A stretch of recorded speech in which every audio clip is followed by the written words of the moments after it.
Good afternoon. My name is Talbot Brooks, and I'm the immediate past president of the Geospatial Information and Technology Association. GITA is proud to bring you today's webinar, Indoor Positioning, the Value Proposition.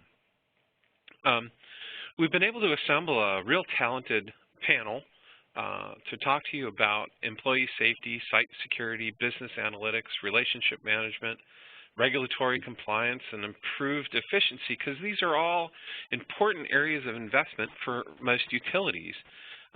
What these things have in common is that they're effective implementation rely on a robust capability to collect, manage, and use spatial information. So while most utilities have invested heavily in GIS capabilities that use the location of resources and assets, particularly those outdoors, there's not been the same level of investment with regards to indoor location. So DiSera Information Systems and Ramtech, in conjunction with GITA, we've gotten together and formed a study group as part of our research committee and have started looking into, geez, what is involved and necessary for indoor positioning. And so we're giving you a panel today to talk about some of these issues and in particular take a hard look at the value proposition. So our panel today is Dave DiSera. He is the Vice President of Professional Services for Ramtech, and he's also a past president of GITA. He's just finished out his final term on the National Geospatial Advisory Committee, which was responsible for providing advice to the federal government about geospatial technologies and initiatives that support presidential directives in that particular domain. Over his career, he's consulted on GIS for just about everything. Public and private utilities around North America are his particular bailiwick. And Dave was the brains behind GITA's Geospatially Enabling Community Collaboration research effort, which has now gone international. Ian Getty is a business analyst with ATCO Electric and a specialist in creating and evaluating business cases for acquisition and implementation of information technology. Ian has extensive experience in developing business cases to support justification of strategic infrastructure initiatives. Mr. Glenn Kralik is, and I'm probably not saying that right, so Glenn will have to set us straight here in a minute, but he's the president of DiSera Information Strategies, and he's helped numerous utilities, resource companies, and government agencies align business structures and practices with long-term geospatial strategies. And last, and certainly not least, is Paul Walters. Peter Walters. He also works with DiSera, and Peter specializes in the facilitation and developing leadership strategies to address challenging corporate and government policy issues. Peter has past experience as Assistant Deputy Minister with the British Columbia Provincial Government, and where he provided insight into the impacts of governance and regulation driving business strategies. Today's webinar is being recorded. It will be made available just a few hours later today through GITA's Learning Center. We'd also like to ask that you open up the chat window in WebEx. If you have questions or comments, please post them there, and we'll do our level best to forward them on to the presenters after they're done talking. And again, please do join GITA. Your membership is incredibly important to us, and we hope to have a fantastic webinar and perhaps even engage some others in interest and some research in indoor positioning. So without further ado, let me pass it over. I think, Peter, you're first up. Are you there? That's right, I am. It's all yours. Okay, very good. Well, I want to welcome all of you to Dr. Sheldon Cooper Presents Fun with Flags, the indoor positioning episode. Unfortunately, Sheldon couldn't be with us today, but as you've heard, we've got a pretty good crew. We want to run through the agenda very briefly for you. We're going to go through terminology and key principles after I do a bit of an introduction on the purpose of this webinar. We'll talk a bit about business applications benefiting from indoor positioning, some of the challenges, and then we'll get into some business case stuff, some questions that might illuminate what we're talking about, and then talk about next steps for what's after this webinar. Where do we go from here? So a bit about IPRI. It's the Indoor Positioning Research Initiative. We see it as a nonprofit research accelerator for applied research into the application of indoor positioning.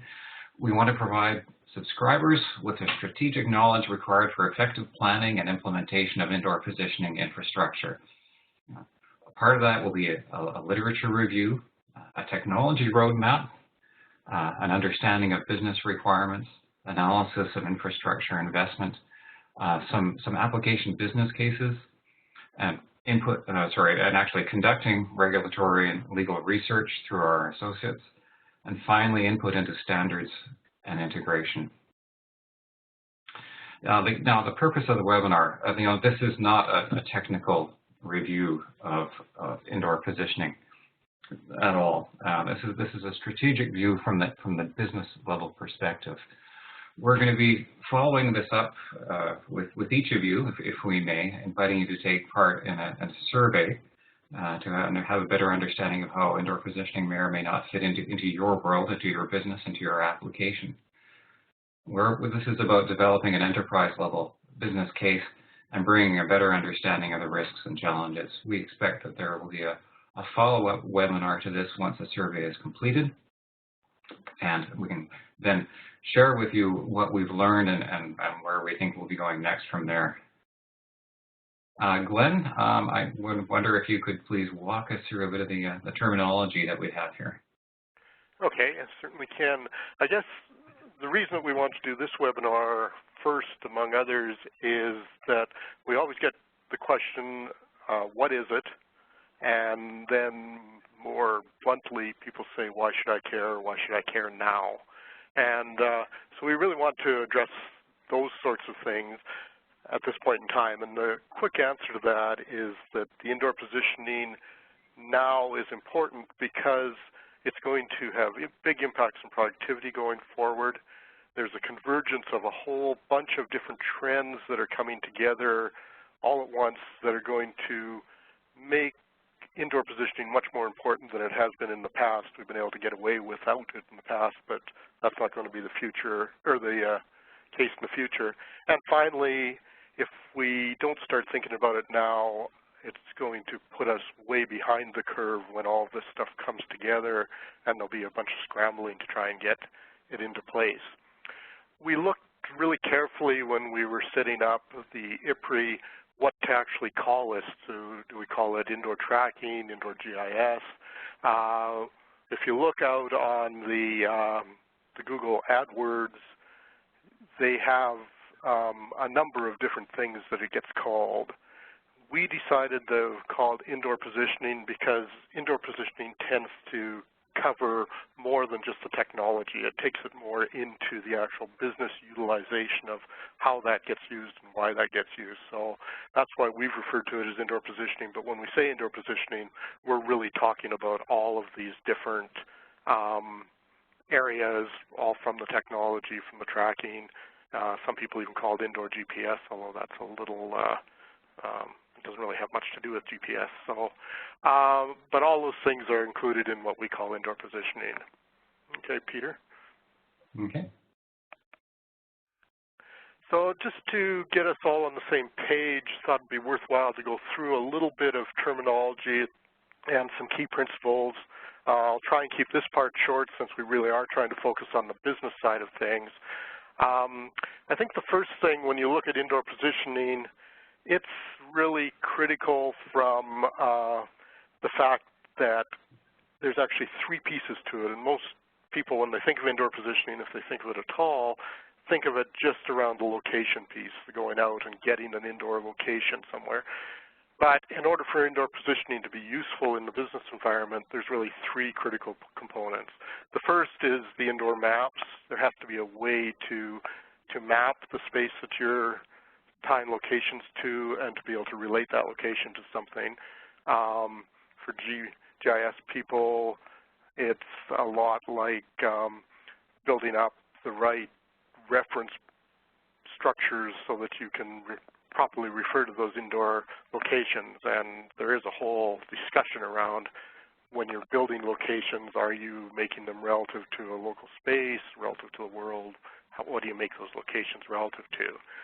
So the locations itself is a second area, of course, that is part of indoor positioning, and there's a whole bunch of new technology around that that's getting much more powerful and making it much easier to do, but that's still an evolving world. The final part, and the part that a lot of people don't think about, is the integration side of things.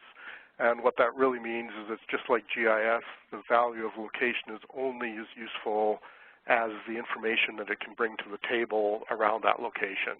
So integration is tying to your corporate ERP systems, your work management systems, your asset management systems, possibly your HR systems, and bringing all that information into the location. And in many respects, that's the toughest part of the three components to get right, and the most unique to each individual company. The other key point about indoor positioning is that it's not really a single solution. Now, I've chosen two axes on this this particular slide, but there's many. There's other things like cost or accuracy, but these two are quite critical. The first one, the vertical one, proximity to real time, some indoor positioning solutions only tell you that a particular person or asset has been at a location at some point in time, and it only tracks when it's close to that, it's within proximity of that receiver.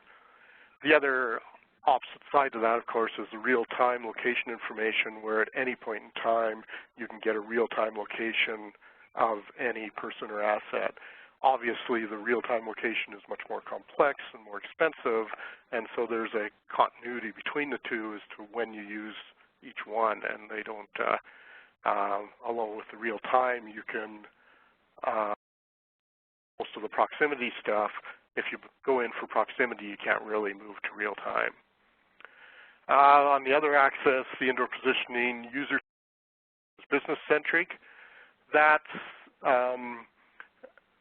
really a very critical thing from the business point of view, in that the user-centric ones are things like your smartphones or those devices where the smartphone or the device gets the location and decides what it needs to or wants to do with that. That's good for a lot of things, like finding the nearest Starbucks location, or maybe finding a route to someplace. But it's not that useful when you get into security applications, of course, or safety applications. In those cases, you actually have to track and monitor a person, and you can't be in a situation where if they turn off the phone, they just disappear. So there's a lot of different solutions and a lot of different things that have to be brought to play when you look at each of the business outcomes that we talk about and identify what the right solution is for those ones. Okay. Now, there are a few technical issues. Indoor locations are much more complex than outdoor locations. There's 3D multi-floor requirements in indoor locations you don't tend to get for outdoor. There isn't any standardization around GPS like there is outside or outdoors. So there's multiple different solutions that are being pushed into different areas with different capabilities and different costs associated with them. You tend to have high accuracy requirements because quite often you're talking about as a person on this side of a wall or that side of a wall, so you can often talk in a few inches. And then you have this very complex indoor environment with concrete walls, with large machinery in many cases, with elevators going back and forth, with trucks driving or heavy machinery, and that can play havoc to any location capabilities. So it is a very challenging from a technical point of view, so I don't want to downplay that at all. But it is also challenging from a business point of view, and that's really, I think, one of the things that we need to talk about.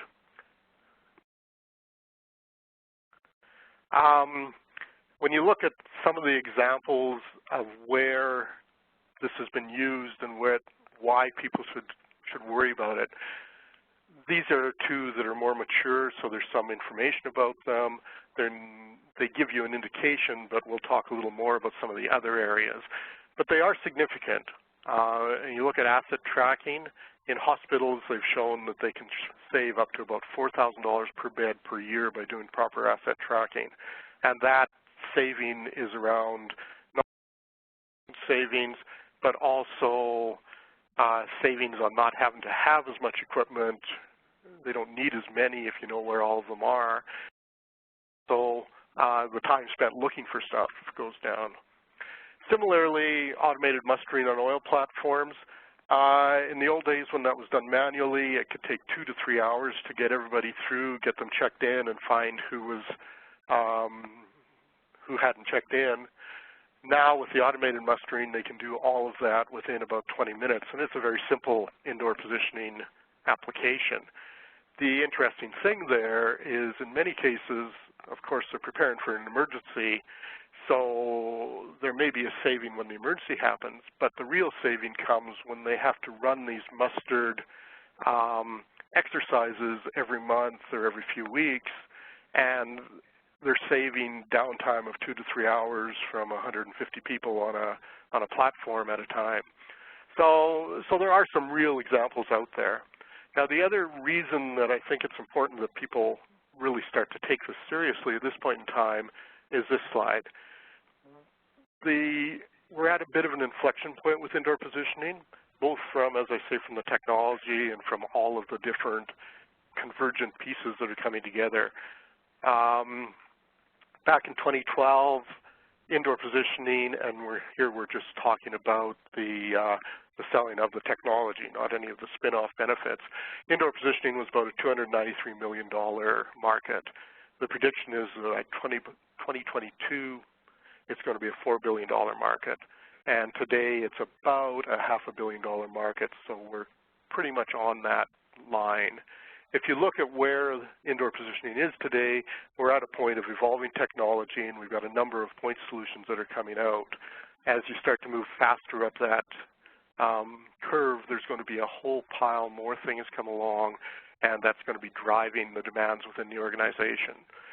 So what we really are proposing or talking about here is a need for a strategy. And if you don't have that strategy, a number of things can go wrong. One is you can end up with technology that doesn't match the actual needs. You can end up with technology because it's evolving so quickly where you sign on to a technology that turns out to be a dead-end technology and you're stuck with it for 5 years and nobody else is using it. I think the most challenging one is the third one here, redundant technology.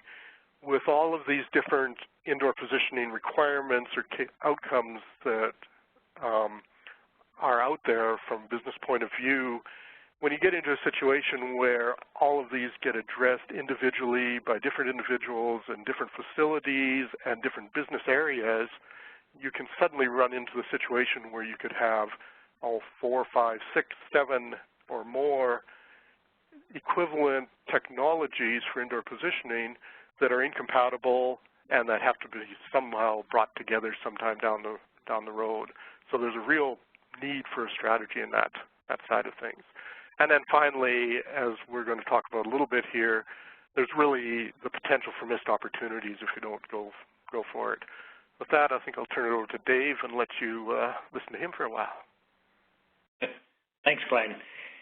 I wanted to spend a few minutes just talking about some of the applications that we've been watching in the market space relative to indoor positioning. I think like with any technology, and I think for many of the folks that I'm looking here in terms of the participants that have been around the industry, in some cases for 10, 20, 30 some years, like any technology, there's a cycle that we go through, and I think of the old days of AMFM International and automated mapping and facility management. I think as Glenn spoke, it came to mind that there's many things from a technology standpoint that are maturing relative to IP, just like there were with AMFM technology years ago.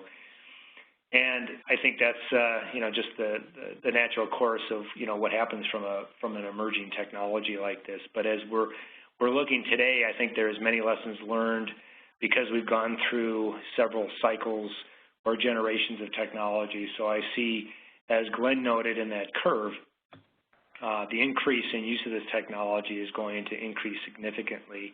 I think this is an area that GITA sees as an emerging technology as well, and so goes the development of the organization, the Indoor Positioning Research Initiative. I wanted to speak to a number of the application or functional areas where we see this technology happening. Glenn already spoke a little bit to safety. I believe Talbot may still be on the line. As some of you may know, Talbot is a chief from a fire department perspective and brings real-world experience to this area. But I think it's one area that is a vital area, and there is a number of really good examples out there today where, from an emergency management standpoint, in terms of supporting safety, IP is going to grow in a significant way. So whether it's employees, contractors, customers, the safety and the safety of those individuals are oftentimes paramount for organizations like utilities and manufacturers. The first requirement in responding to an emergency, obviously, is knowing where everyone is, not only from the standpoint of the people that may be working at that facility, visiting that facility, but also where those first responders are located. Second, it's also helpful to know where the emergency equipment or related equipment is within that facility. So having that information obviously becomes really important and will continue to become more important as we go forward. In the case of emergency response, IP or indoor positioning can support a number of things. So as noted on the slide, in terms of requests for assistance, so the ability to reach out to an emergency responder in contacting 911, egress or a way to get out, from a map location standpoint or navigation assistance, like Glenn noted earlier, or using a smartphone for getting directions of out of facility is an example that we've seen in numerous locations. Again, identification of the number and the locations of those individuals within a facility that are potentially in need of assistance, protection of responders to reduce need to check in areas that are unsafe. So in many times, responders have to get into an area where it may be unsafe, and if in fact no one is there, the amount of time that could be saved and the potential for reducing potential injury to a responder could be quite significant. And then also the whole idea of tracking emergency responders during some type of event and the associated response. The response approach, as Talbot might say, will change significantly when the first responders are really understanding or have identified the that last known location of anybody in an area when an emergency response or event happens. Next slide. From a security standpoint, this is another area that we see growing for many organizations, and of course this has been around for quite some time, especially in the use of military-related applications, government-related applications, and or corporations that deal with secure kinds of technology and or information. Today's key cards, most of us have those from a work standpoint, are a bit of a low-tech method from an IP perspective. Unfortunately, they're not very secure, as many of you know, and requires oftentimes physical barriers to enter, or often only controls entry but not exit. So I've been in many utilities across the U.S. where I've had a card to get in, but they don't care if I leave. And if you think about if they track if you left from an emergency standpoint, if you've all gone through some kind of emergency training, knowing that the people have left the building becomes a really important thing, so you're not still looking for them and you can't find them and you continue to look for them, right? So some of the more sophisticated IP technologies can be used to protect areas without physical barriers. So that concept of geofence that maybe we're more familiar with from a geospatial or GIS perspective, this is something that we've seen with GIS technology for a number of years. and stuff that we've seen both in large facilities like an airport or military bases. Possibly using face recognition, motion detection to identify people without identification, and providing real-time locations, maybe as an example with visitors at a particular facility. So the concept here is to track all people everywhere all the time. So if you're familiar with the show Person of Interest, it's kind of the idea here where in this case it would be a campus or facility, but really knowing where everybody is at any point in time. Next slide. In the case of mobile asset management, there's a number of examples around mobile asset management that many manufacturing organizations are currently using. I'm going to name some here just to kind of give you a sense of those. So the ability to automatically track withdrawals and returns of equipment from a storage depot. So it may be that you're going to check out a generator to go to a facility and then check it back as an example. Physically locate assets for priority allocation or reprovisioning of those assets. Tracking mobile assets, as I noted, generators, but also potentially vehicles or other monitoring devices, and as Glenn noted, hospital beds in the case of facilities like that. The ability to track and inventory large parts that can be quite costly and expensive. Tracking reusable containers, as an example, is another one that has proven out to be provided a lot of benefit. All of these can help reduce costs or replacement of lost items. And I like the item, the one Glenn mentioned on the hospital beds, in terms of being able to know where your empty beds are so you can get them filled as quickly as possible is a great example from a more of a healthcare perspective. This also provides having the ability to track those mobile assets, the ability to maintain better control of those assets. So again, back to the idea of the hospital bed. This could help in reducing labor costs, locating equipment and parts. There's a lot of time spent in the utility space, especially in facilities, looking for certain types of assets. And being able to streamline that and know exactly where they are can save time and obviously the associated costs with that. Ultimately, streamlining certain business processes associated with that can make a big difference. As with any technology, if things are properly implemented, the technology itself, there will be opportunity to look for improvement in process. And so, looking at indoor positioning and how that technology really can be leveraged can be really important. We're going to speak a little later about the idea of the implications of all the varying technologies out there today, and Glenn already spoke to it briefly. But there is a lot of technology and different technologies within IP today that, if implemented in a way that is based on some kind of priority or plan, it's no different than any other technology. There can be some real big savings associated with it. Yes, I think just to throw another thought out with that, it tends to be that the mobile asset management can be the easiest one to get a return on investment when you're starting to go in to justify this to management.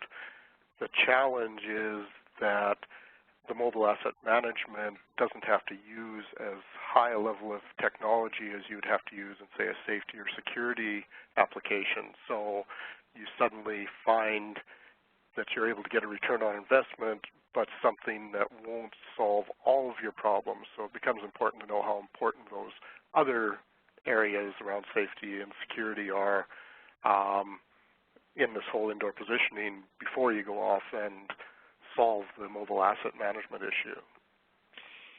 Yeah, good point, Glenn. I mean, it's no different than 25 years ago when people were looking at different GIS solutions to support the various needs within organizations. It wasn't all that uncommon to have 2 or 3 or 4 different GIS solutions within an organization to support specific business needs. And this is the issue that Glenn spoke to earlier.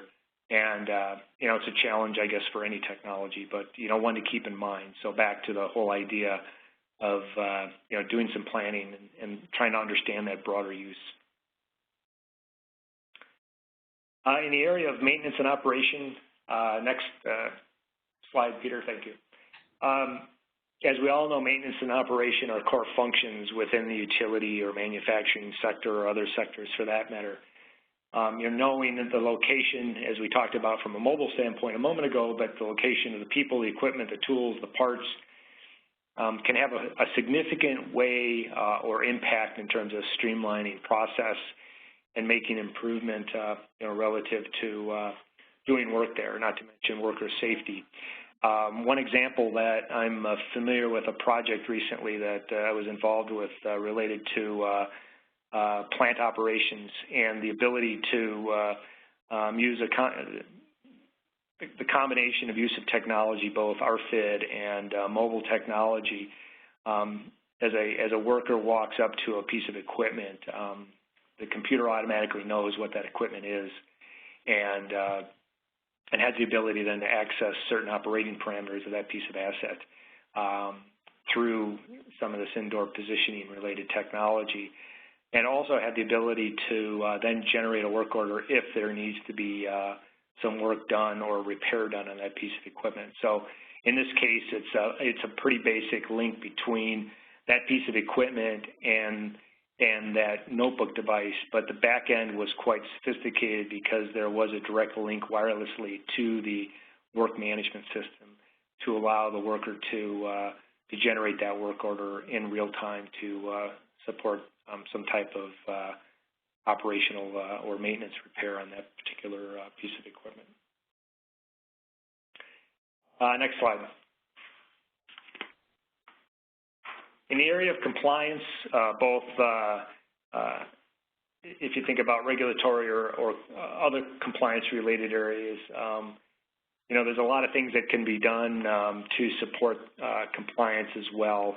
If you think about confined space, there's a lot that can be done there with regard to the growing use of this technology. So if you think about, as an example, a person maybe entering a controlled area, automatically his certificate and security clearance can be checked through this technology. He's then identified as a potential maintenance or operations person, and all the related maintenance or service-related tickets for that area are available to him through the technology, so he can take a look at each one and or review those as necessary. An automatic review is then made of the parts and tools potentially in that particular area or vicinity of the plant and allow that individual then to get that work done. Using, when you start combining that with some augmented reality, which some of the airline industry are already starting to use, that person then could actually look up the lockout procedures, the OSHA lockout procedures associated with the procedure that he or she may need to be performing on that piece of equipment, and also access any manuals or information that are required to support that's got to be done. And this is a pretty interesting use of the technology. And if you're familiar with GeoFetch code, it's an IBM Watson cognitive application that answers natural language regulatory questions based on a distillation of federal, state, and local codes. This is something that the state of California has started to work with relative to indoor positioning and some of the technology associated with it. And if you think about it, if a work order is completed in an area and someone leaves it, an automatic check is then made to make sure nothing's been forgotten or improperly restarted. So there's a lot of benefit from a safety standpoint as well here, and also a major opportunity to support compliance relative to that. So.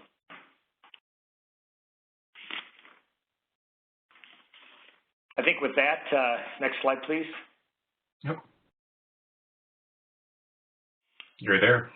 I'm there. Mm-hmm.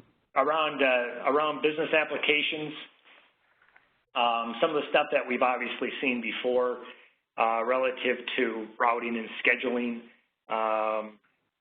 can be much more efficient.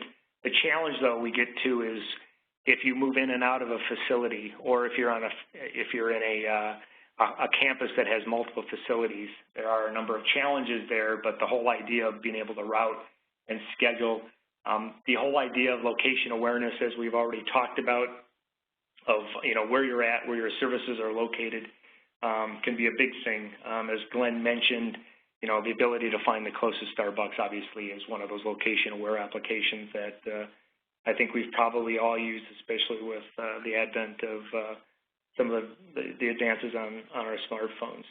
A critical application. Exactly, to get to the Green Goddess.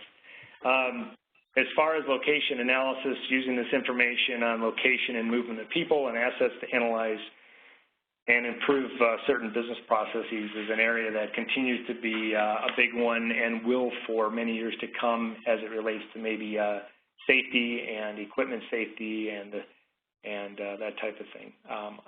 The identification and movement and allocation of equipment, I'm not sure, Talbot, it may still be online or not, but he tells an interesting story of being at the National Geospatial Intelligence Agency and how they monitor people when you're inside their facilities. That is quite interesting when it comes to being location aware associated with the use of IP internally. Augmented reality is a big area and continuing to grow, as you know.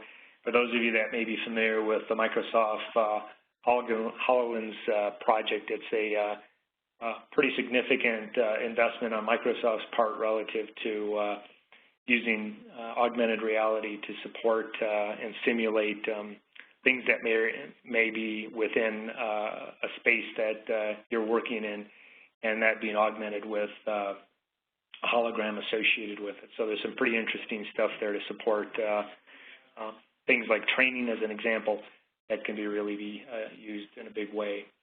Navigation, obviously helping people and moving things around, things in and around facilities. This is pretty common now for robots moving parts in areas. In fact, it's been around for quite some time. I was in a newspaper facility 20 years ago, and they were using robots to move equipment around. And so it's been around quite some time, and they had an indoor positioning system back then, fairly rudimentary at that point, but still one that was using those robots to get from point A to point B to deliver 10-ton rolls of paper. So, and then again, as I already mentioned before, emergency egress, or getting out of a location depending on what it might be. Location tracking is another one, as an example of knowing where people are in real time, and I've already talked about that as well. There's a number of others as well related to unmanned autonomous drones or vehicles, and using those from an indoor perspective. And there's been a lot of research going on relative to that and how that might be used to support businesses or manufacturing companies in the future. One of the things that Glenn did note that I just want to mention here as we move forward is the whole idea of this corporate information and the integration of that. There's a lot of information, obviously, from the standpoint of what we've seen on the GIS side for years that we've been trying to integrate, graphics to, and the maps themselves and the features associated with those maps. But we're going to face the same kinds of opportunities in the future from an IP standpoint with facilities and the integration there. So this whole notion of integration within the organization is not getting any simpler. It's continuing to become more complex for the need of that information to be integrated together. Next slide. So, go ahead, Glenn. Okay. So I think the key point of all this is that when you look at it, there's a kind of a suite of indoor positioning capabilities tied to some other technologies such as artificial intelligence, unmanned autonomous vehicles, and that sort of thing that are coming together, and they support all of those other business activities that we talked about. The only problem is, as I mentioned earlier, it's not a one-to-one match, in that some of those business outcomes need very sophisticated capabilities, some need very simple capabilities. So when you look at it, there's a whole series of challenges around that from a business point of view. And when we look, can you pop on to the next slide, Peter? When you look at some of those business challenges, some of them are immediate around what we're doing today, and others are traditional business challenges that we've experienced as we've evolved GIS systems and other corporate systems throughout time. This list is kind of an example list of business challenges and some of the more key ones. Right now, today, there still is a lot of change and evolution in the basic technology for finding locations. It's getting much better, and it's getting much more sophisticated. But because of that rapid change, it's sometimes hard to know when the right time is to buy into a particular indoor positioning technology and build out some of those business outcomes. There's a whole bunch of capabilities that indoor positioning brings to the table that we just aren't used to using. Remote security monitoring, where it's not just a video camera stuck in the corner somewhere that somebody looks at every once in a while. There's a whole bunch of those capabilities that can have some real value, but we don't necessarily have a lot of experience with them. The other thing is the employee resistance to being monitored all of the time. This is changing, and if it's approached right, they've proven that it can actually gain a lot of employee support, but it is something from a business point of view that has to be approached properly, otherwise you run into some troubles. There's also a lack of standards out there, so you can't just buy 2 or 3 different indoor positioning capabilities and know that they're going to plug and play together. That's not the case today. There's a large cost gap between solutions. Some of the RFID solutions that use just proximity tracking can be very low cost to implement, whereas if you're talking about a real-time tracking system for security where you actually have to be able to track people that aren't wearing tags of various sorts, that can become very expensive and very complex. So because there's that large gap, a solution that might work for one outcome or one business need may not be appropriate for another one. The other problem, I think, as we've been trying to point out, is that there are so many distinct business needs across the organization, and each of those groups often historically have operated independent of one another. There's not a lot of cross-talk between them, so the people that manage security don't necessarily get involved in the safety side and probably not in the asset management side. So you have all these distinct business needs, and that's spread out through those different departments, but it's also spread out geographically. So different facilities have the ability to quite often go off and do their own things independently.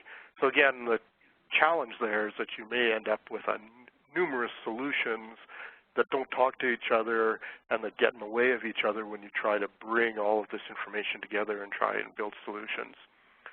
That really leads you to a question from a business point of view where you need to look at some strategy, and that is, do you allow all these siloed solutions to go ahead because it's simple, cost-effective, or do you take more of an infrastructure approach that builds some standards around things?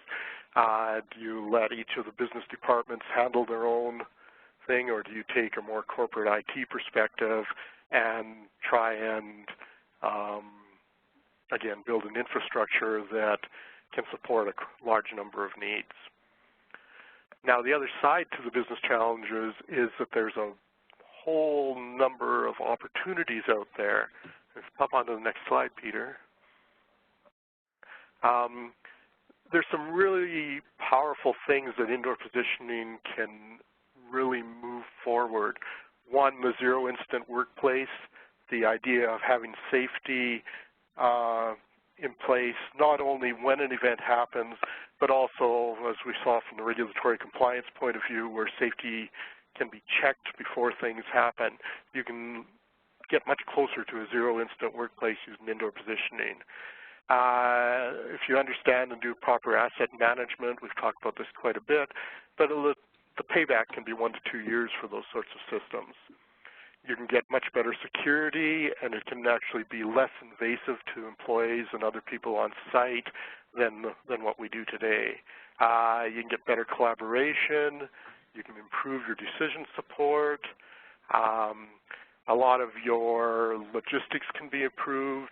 You can bring people together to do things like combining HoloLenses with indoor positioning to, as Dave mentioned, get information on particular assets, or in the near future to have people who are experts look over the shoulder of somebody that's doing maintenance that may be less experienced, even though they're remote in another part of the country potentially. So there's all of these business outcomes that are huge, and some of them were never possible, so we haven't actually considered them. Some of them we do at some level today, but we'll be able to do them much more with much higher productivity and a much higher level of quality in the future. So if you slip on to the next one, please. Yeah, so now we are running a bit long right now, gentlemen, so I suggest we save questions until the end and move directly into Ian's presentation.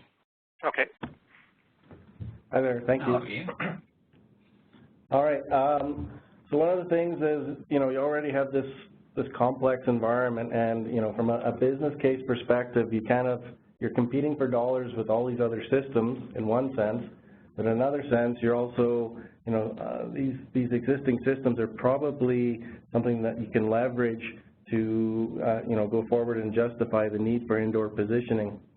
And also vice versa, once you have indoor positioning in place, you can start to, increase the benefits received from those existing systems.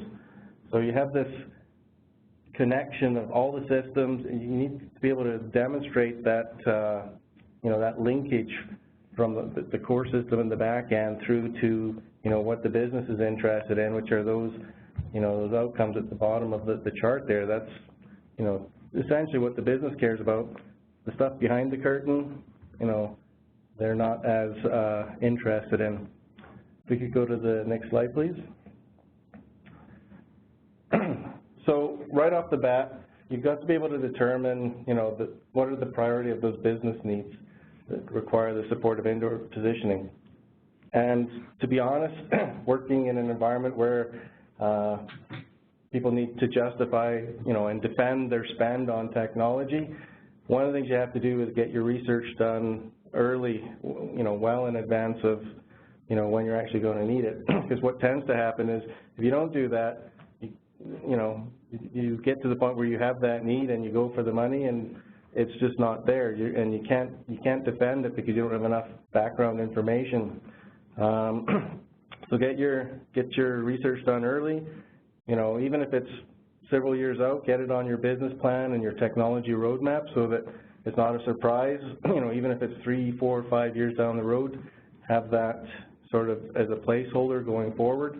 It also serves as an impetus for you and the business to start collecting the information you'll need to support it, like identifying those benefits of where you have specific needs and what kind of specific technologies you have.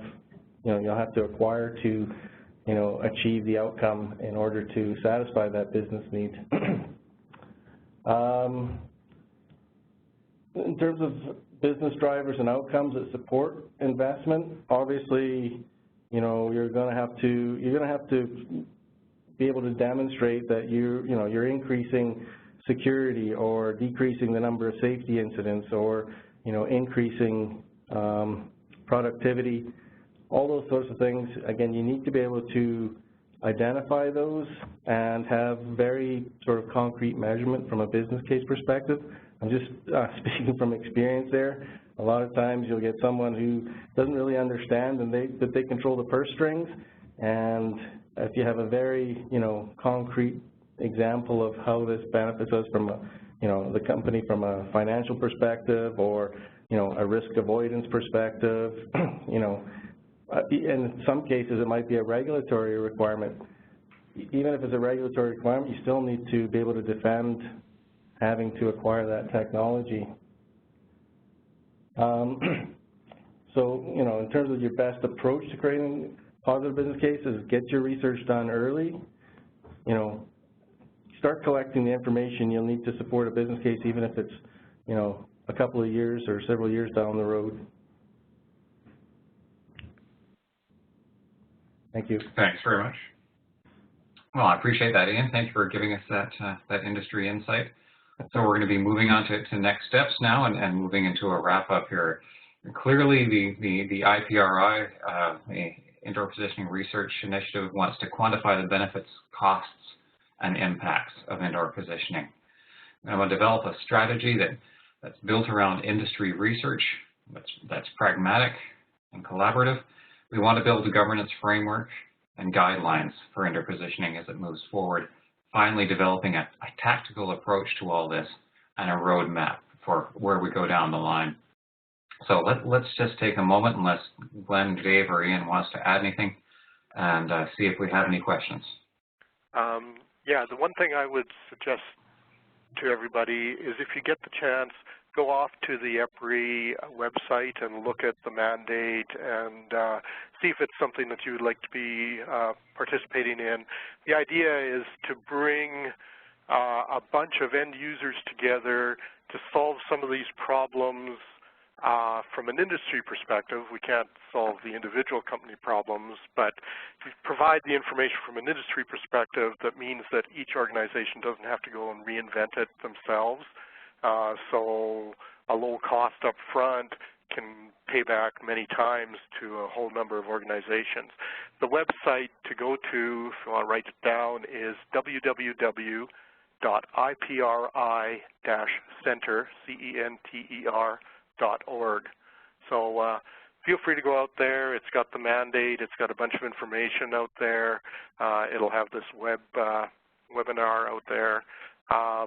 And then send us a note if you've got an interest or some questions, and we'll be sure to follow up with you. Glenn, earlier I mentioned very briefly the survey that we'll be sending out. Could you give folks a bit more information about that, please? Okay, the survey was one of the things that we thought about doing early on, and it's now kind of become one of a list of potential things that we're going to be working on.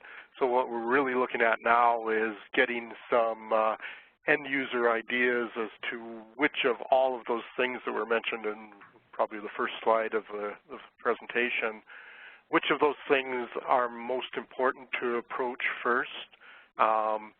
Should it be going out and doing a technology roadmap so that everybody can understand when certain technologies are going to become robust enough that they can be implemented into a corporate environment, or is it to build a business case template that people can take forward and move forward, or is it to get a survey to understand what those things are? So we're still talking about whether the survey is probably the most appropriate way, and in some respects your response to this talk will guide us in that. So what we'll do, we'll certainly follow up with more webinars around either the survey or different technologies or different business areas if that's of interest. Thank you. Anything from you, Dave? No, we're actually running short on time, so I think if we could maybe open it up to questions, it might be... Let's do that. All right. Fantastic, gentlemen. Okay, Talbot, our JITA host, is currently en route to the airport to D.C., so Chris is here to handle the questions and closing remarks. I want to thank y'all for this webinar on indoor positioning. It was fantastic to actually sit here and go through it and listen to it with y'all. So now, if any of our participants have any questions, please post them in the chat window so I can make sure that the questions are asked. And now, while we're waiting on that, I want to ask a question. Earlier on in the webinar, y'all mentioned during the technical issues slide about there was no standardization within the community. So because of this lack of standardization, multitude of processes to accomplish indoor positioning. I want to do a little look into the future and dig a little deeper. Is there anything in the works to create this standardization within the community, to create, processes that work among different organizations, or would you still consider the field not at the point where standardization is a major concern because every organization's requirements are such unique to themselves that it hinders standardization? The quick answer to that is in some areas there's definitely going to be standardization. So when you look at the more device-centric side around the smartphones, for example, there's standardizations around being able to submit those locations to 911 if people dial out 911 with their phones. So there's standards that are being developed on that side of things. There's also kind of de facto standards in that Google and Apple are spending buckets of money to build indoor positioning locations. And again, it's focused on the smartphones and being able to provide locations and provide ads to people. But those are going to create some level of de facto standardization. That said, there's some talk and some work on, mostly talk, on standardization to allow more plug and play around the more business-oriented tools and capabilities, but at this point in time, that doesn't really exist, at least to my knowledge. And it will be a while before that actually exists, just for the reason that it's hard to get all of these different players together, especially while the technology is changing very rapidly. And there's no one, since all of these spaces are private spaces, there's no one technology that's going to be able to be beamed in like GPS is to solve the problem once for all. So it's going to be a long time for real plug-and-play standards, but there's going to be a bunch of kind of standardization happening. This is Dave. Just to add to that, I think one of the reasons for the Indoor Positioning Research Initiative is really to help coalesce or bring forth the ideas and the needs out there for standards to support this technology as it evolves. Thank you. I appreciate that. Now, I do have one more question under when you're talking about mobile asset management. I was curious if you could, when you mentioned that, you could use it to streamline processes within an organization, do you have a highlight, a success story that you can talk about real quick for our participants so they can visualize how using mobile asset management can greatly assist an organization and give them a return on their investment? So I guess this is Dave. I think I did allude to the example of a plant application of a mobile tool that was tied to the work management system and using RFID technology. So the asset itself, the mobile solution knew what asset it was when it went by or it got close to it. From that standpoint, if you think about that and some of the other discussion that took place today regarding the IP side of things, the whole idea of having the information you need to make the decision about what to do with that piece of equipment, and the fact that you're using some mobile technology specifically to support that user to access and view whatever information they need to get that job done can, in some ways, help support the time savings and/or process improvement relative to, in this case, maintaining an asset within a plant facility. Glenn, do you have another example out there that you might want to share? Well, I think the one that's, if one goes out into the literature and looks at the clear kind of winner in that is the hospital environment. There's major systems that are uniquely designed specifically for hospital processes, and they've got very good metrics on how much time is saved, how much equipment doesn't get lost and thrown away and stolen and all that sort of stuff, and also how many fewer of each type of equipment they can have because they can allocate them and use them much better. If anyone's interested, I could always give you some examples of that or write-ups of papers on that. But that's a clear indicator of the asset management side and being able to really gain some benefits. Now, every organization, of course, is going to be different because they've got different levels of mobile assets. But when you throw in other things like parts, major parts, things like that, and being able to do inventory, you can get some pretty good paybacks. All right, gentlemen, I appreciate it. I'm not seeing any more questions posted, so this is going to close out our GITA webinar today on indoor positioning. We're grateful that we have this fantastic panel available, and if you are not a member, please go to GITA.org and sign up because your membership fees help assist us in maintaining these free and open webinars for your continued educational growth in our field. Do remember, please, that all of our webinars are recorded and posted on our GITA website so you can access and view them at any time. I want to thank you again for joining today. Have a great one. Thank you. Thanks, everyone. Bye.